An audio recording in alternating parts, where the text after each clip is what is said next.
penghalangnya sekarang. Ini mulai masuk filsafatnya ya. Yang tadi baru pengantarnya. Kita mulai mikir sebentar sekarang. Saya awali justru dari penghalangnya. Kenapa sih orang-orang hari ini sulit hidup minimalis, atau pakai saja diksi lama, kita sering pakai istilah hidup sederhana. Kenapa kok orang sulit hidup minimalis? Yang pertama, FOMO. FOMO itu fear of missing out. Jadi orang yang takut hilang, takut ndak update, takut ketinggalan zaman. Ini namanya FOMO. Pakai HP jadul khawatir dianggap, oh kamu lahir abad berapa kok HP-mu jadul. Nah, kita takut digituin sama orang. Jadi, wah ini merek lama sekali kok masih kamu pakai ya. Ini adanya enggak di toko yang kayak gini, di museum ini mestinya misalnya. Kamu khawatir digituin oleh temanmu. Itu namanya FOMO, fear of missing out. Sampai level tertentu FOMO ini sejenis anxiety disorder, gangguan kecemasan. Itu yang membuat kita kadang-kadang mau keluar saja itu gonta-ganti baju berapa kali misalnya. Ini cocok nggak ya? Enggak sih, mungkin ganti ini ya. Karena khawatir apa? Khawatir dianggap jelek sama orang. Nah itu sejenis FOMO ini. Jadi, dan FOMO ini sering dimanfaatkan oleh para produsen. Jadi sering dimanfaatkan oleh pabrik-pabrik besar, korporasi-korporasi untuk menjual produknya. Jadi manusia masa kini itu ya pakainya ini. Jadi kan iklan-iklan kan selalu begitu. Orang pintar itu minum ini. Nah, itu pakai-pakainya. Jadi memanfaatkan ini. Terus kita kalau tidak minum itu, saya sebenarnya tidak pingin itu, tapi nanti jangan-jangan nggak dianggap pintar saya. Nah, itu sejenis FOMO namanya. Jadi dimanfaatkan ketakutan kita untuk tidak update, untuk tidak mengikuti situasi. Kadang-kadang produk terbaru dengan produk yang lama itu sama saja, cuma beda kemasannya sama cara mempromosikannya. Itu pun kita ingin ganti beli yang terbaru. Jadi misalnya kayak HP, Pak ini HP saya masih 64 MB Pak, sekarang yang terbaru itu 108 MB. Lah emangnya kamu pakai untuk moto? Ya jarang sih Pak, yo saya itu. Nah itu guna berarti. Padahal ya sama saja yang lama sama yang baru. Oke ya, jadi ini penghalang. Hati-hati dengan ketakutan ketinggalan zaman, ketakutan tidak update. Sering membuat kita tidak rasional, tidak fokus pada kebutuhan. Penghalang kedua, konsumerisme. Semangat mengkonsumsi. Nah ini kita mulai filsafatan ya. Misalnya konsumerisme itu ada kalimat dari Erich Fromm. Kata Erich Fromm, kapitalisme modern membutuhkan orang-orang yang bekerja sama dengan mudah dalam jumlah besar, yang ingin mengkonsumsi lebih dan lebih, dan yang seleranya dibakukan dan dapat dengan mudah dipengaruhi dan dikendalikan. Jadi kata Erich Fromm, situasi hari ini itu seperti itu, gaya kapitalis modern. Jadi ya dengan iklan, dengan promosi itu kita disituasikan seolah-olah ya itu cirinya orang sekarang. Kalau enggak begitu bukan ciri orang sekarang. Akhirnya kita terpaksa mengkonsumsi itu. Padahal mungkin kita enggak terlalu suka yang itu. Misalnya, loh kalau anak muda sekarang ya begitu, celananya agak ketat, terus pantatnya agak ke bawah, yang belakang agak melorot sedikit, kan gitu sekarang tren yang baru kadang-kadang celana itu. Loh yang tren itu yang terus kita karena ikut ini, yang gitu ya Pak, yang iya di iklan-iklan begitu. Akhirnya kita beli yang begitu. Dan betapa tidak nyamannya kita kan, terus ini celana kok melorot terus ya Pak? Ya memang modelnya melorot begitu. Dan kamu tidak nyaman dengan itu. Kenapa? Kamu tadi bacanya hanya ikut tren saja. Yang terbaru kamu ikuti, padahal kamu mungkin belum butuh itu. Kayak kamu pegang HP terbaru, bisanya cuma telepon sama WA misalnya. Terus gunanya apa fasilitas-fasilitas canggih yang ada di HP-mu? Kalau cuma itu saja ya kamu bisa beli HP spek-spek lebih rendah kemarin, lebih hemat. Tapi kan kita ditelan oleh budaya konsumer. Jadi kita selalu ingin mengkonsumsi.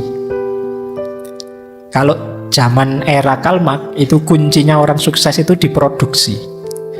Dia yang memproduksi itu penguasa zaman.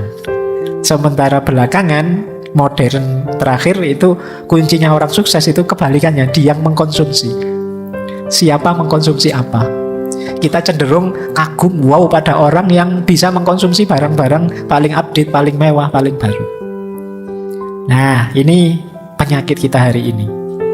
Kata Yuval Harari, yang mungkin bukunya sudah pernah kalian baca ya, Sapien itu, kapitalisme dan konsumerisme adalah dua sisi mata uang yang sama, gabungan dari dua perintah.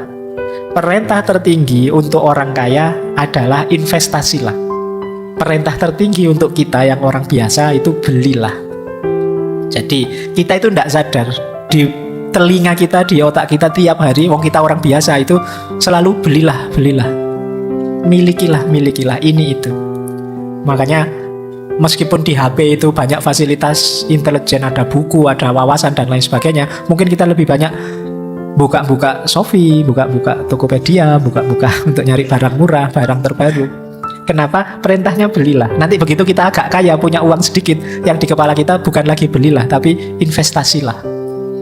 Terus kamu ketipu investasi bodong. Jadi hari ini cara berpikirnya orang itu. Kalian kan membayangkan segera nanti Pak, setelah saya lulus kuliah saya bisa kerja. Kerja itu kan sebenarnya bukan target finalmu. Target finalmu kalau sudah kerja Pak, saya dapat gaji, bisa beli ini, bisa beli itu. Bisa punya rumah Pak, bisa punya mobil Pak, bisa punya. Targetmu kan selalu ke sini pada akhirnya. Ini namanya budaya konsumerisme. Ini nanti yang jadi biang keladi sulit. Kita hidup minimalis. Nah, yaitu ada lagi quotes dari John Powell. Untuk hidup sepenuhnya, kita harus belajar bagaimana memanfaatkan barang dan mencintai orang. Bukan sebaliknya, mencintai barang dan memanfaatkan orang. Kita sering terbalik. Kita menggunakan orang untuk kesenangan kita.